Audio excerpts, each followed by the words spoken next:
Hello प्यारे बच्चों, तो चलिए इस कॉम्प्रिहेंशन को डिस्कस करते हैं। और ये जो है काफ़ी अच्छा क्वेश्चन कह सकते हो, जिसमें ट्रिगो के कॉन्सेप्ट के साथ आपका क्वाड्रेटिक इक्वेशन का भी कॉन्सेप्ट यूज होगा। जैसे क्वाड्रेटिक इक्वेशन में आपने ट्रांसफॉर्मेशन ऑफ रूट्स पढ़ा था, थ्योरी ऑफ इक्वेशन पढ़ा था, वो सब यूज होने वाला है। ठीक है ना? तो चलिए अच्छे से सीखते हैं। देखिए क्या क्या इन्फॉर्मेशन आपको गिवन है। इसने बोला 7 थीटा इक्वल्स टू क्या है, ऑड मल्टीपल ऑफ पाई है। ओके, उसके बाद इसने दे रखा है the equation whose roots are. ठीक है ना? रूट्स क्या है भाई? कॉस पाई बाय 7 है, कॉस 3 पाई बाय 7 और कॉस 5 पाई बाय 7 है। मतलब ऐसा हमें क्यूबिक इक्वेशन बताना है जिसका रूट्स ये है।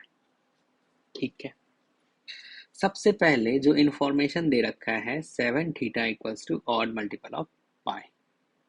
अगर थीटा का वैल्यू पाई बाय 7 रखते हैं तो बिल्कुल ऑड मल्टीपल ऑफ पाई होगा। ऐसे ही थीटा का वैल्यू आप 3 पाई बाय 7 रखोगे तो 7 theta equals to odd multiple of pi तो हो ही रहा है।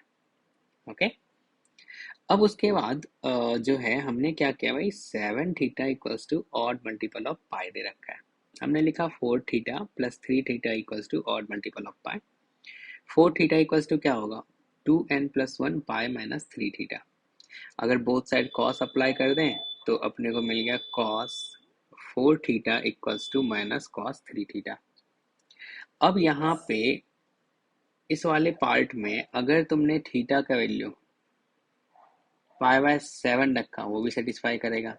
अगर थीटा का वैल्यू तुमने 3 पाई बाय 7 रखा वो भी इसको सेटिस्फाई कर रहा होगा। अगर थीटा का वैल्यू तुमने 5 पाई बाय 7 रखा वो भी इसको सेटिस्फाई करेगा। ओके, तो हमने क्या किया यार, चाह रहा हूँ मतलब इस पूरे को कॉस में कन्वर्ट कर देना, मतलब कॉस थीटा में कन्वर्ट कर देना। तो सबसे पहला तो आप बताओ, आपने पढ़ा है जो है 1 + cos 2a किसके इक्वल होता है? 2 cos² a के इक्वल होता है। मतलब कह सकते हो यहाँ से cos 2a equals to 2 cos² a-1 ऐसा। तो हमने इस 4 थीटा को क्या लिख देंगे, cos² 2 थीटा-1 जो कि लिख दिया यहाँ पे। और cos 3 थीटा का तो आप फॉर्मूला जानते ही हो, 4 cos³ थीटा-3 cos थीटा। फिर देखा यार यहाँ पे cos 2 थीटा, फिर cos 2 थीटा के लिए हम लिख देंगे 2 cos² थीटा-1 लिख दिया यहाँ पे। अब इस वाले पार्ट में अगर cos थीटा को आप x बोल दोगे तो तुम्हें यहाँ पे दिख रहा है 2 × 2 - x² - 1 का whole square -1 equals to 3x - 4x³ okay. अब इसको सिंप्लीफाई करोगे तो तुम्हें यहाँ पे दिख रहा है 8x⁴ plus 4x³ minus 8x² minus 3x plus 1 equals to 0 आएगा। ठीक है ना?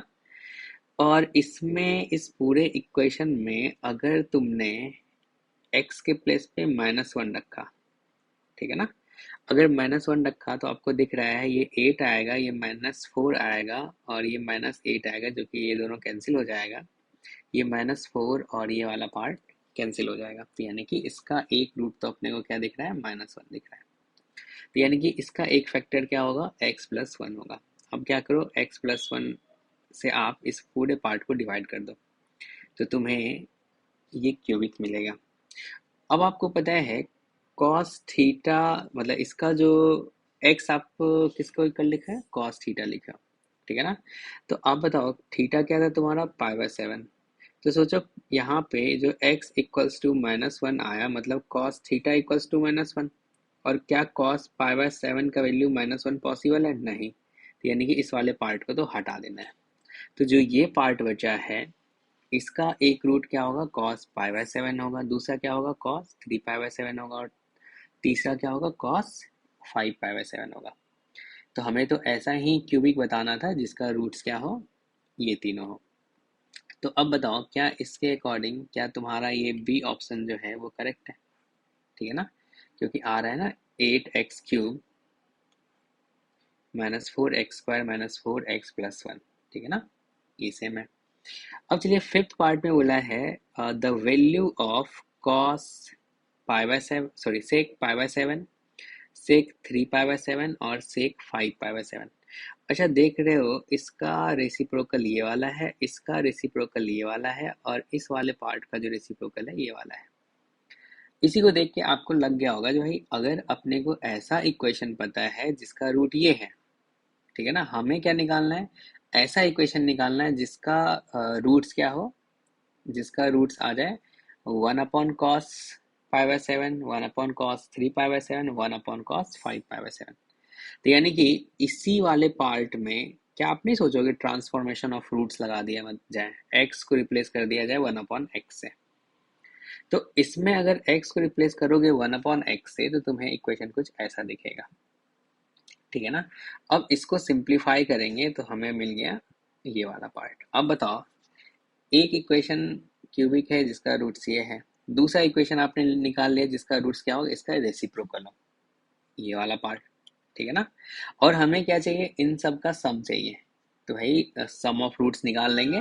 सम ऑफ रूट्स किसके इक्वल आ रहा है, 4 के इक्वल आ रहा है, आपको पता है, प्लस माइनस ऐसे करोगे तो माइनस माइनस प्लस हो जाएगा। तो सम ऑफ रूट्स 4 आ गया, यानी कि इसका वैल्यू क्या होगा, 4 होगा, चलेगा। तो यानी कि सेकेंड पार्ट का जो आंसर होगा वो क्या होगा भाई, ए होगा। अब देखिए थर्ड पार्ट में बोला है, अगर ये alpha plus beta plus gamma है तो इसमें क्या चाहिए आपको, alpha square plus beta square plus gamma square. तो क्या हम लोग, जब हमें alpha plus beta plus gamma पता है, मतलब सम ऑफ रूट्स पता है इसका, sum of roots taken two at a time ये भी पता है, हमें चाहिए alpha square plus beta square plus gamma square. तो क्या मैं इसको लिख सकता हूँ alpha plus beta plus gamma का whole square minus 2 alpha beta plus beta gamma plus gamma alpha, ठीक है ना। तो यही वाला पार्ट तो है आपका alpha plus beta plus gamma, तो यानी कि यहाँ पे हमने 4 का स्क्वायर लिख दिया। और sum of roots taken two at a time, इसका क्या मिलेगा अपने को, -4, हमने यहाँ पे -4 रख दिया। तो ये कितना आ गया अपना, 24 आ गया। अल्फा आपको पता है, अल्फा क्या है आपका, अल्फा है सेक π/7, बीटा क्या है सेक 3π/7, और ये क्या है सेक 5π/7, ठीक है ना। सिंपली ये सॉल्व हो गया, आंसर आ गया इसका 24। यानी कि सिक्स्थ का जो आंसर होगा वो क्या आएगा, 24 होगा। देखो आपने क्या क्या किया, मतलब फिफ्थ और सिक्स्थ पार्ट को मैं एक बार रिपीट कर दे रहा हूँ। पहले आपको पहले इक्वेशन से आपको मतलब पहले क्वेश्चन से आपको एक ऐसा इक्वेशन मिला जिसका रूट्स ये है। दूसरे में देखा आपने रेसिप्रोकल है, ट्रांसफॉर्मेशन ऑफ रूट्स यूज कर लिया। तो अपने को अब आ गया ऐसा क्यूबिक आ गया जिसका रूट्स क्या है, सेक वाला पार्ट है, ठीक है ना। अब तुमको चाहिए था क्या, इसी में सम ऑफ रूट्स चाहिए था, बता दिए। अगले वाले में क्या बोला है भाई, अगला वाला क्वेश्चन जो है सेवेंथ वाला, इसी के स्क्वायर का सम बोला है। तो अब सोचो ऐसा क्यूबिक पता है तुम्हें जिसमें इन सब का सम भी पता है, मतलब सम ऑफ रूट्स पता है, sum of roots taken two at a time भी पता है। अब आपको ये पता है भाई alpha square plus beta square plus gamma square को हम लोग लिख सकते हैं alpha plus beta plus gamma का whole square -2 alpha beta gamma, मतलब sum of roots taken two at a time. तो यहाँ से इसको रख दोगे तो तुम्हें आंसर मिलेगा 24। ओके।